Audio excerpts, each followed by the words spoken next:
मोहिले लेखिन सजनी मोरा मन मा पहुन मारा घो।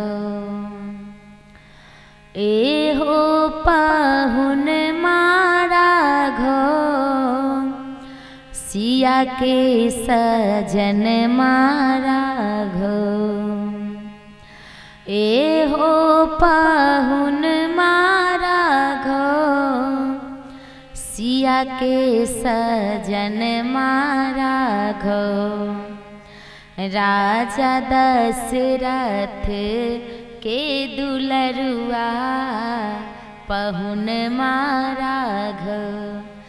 मोहिले लिखिन सजनी मोरा मन मा पहुन मारा घो।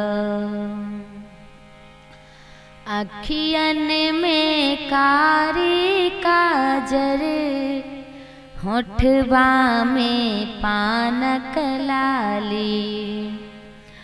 अखियन में कारी काजर होठवा में पानक लाली। लाल लाल सिर पर पगरिया पहुन मारा घब। मोहिले लिखिन सजनी मोरा मन मा पहुन मारा घो।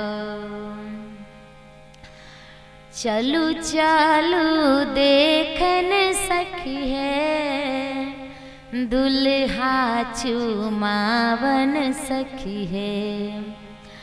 चलू चलू देखन सखी है दुल्हा चुमावन सखी है।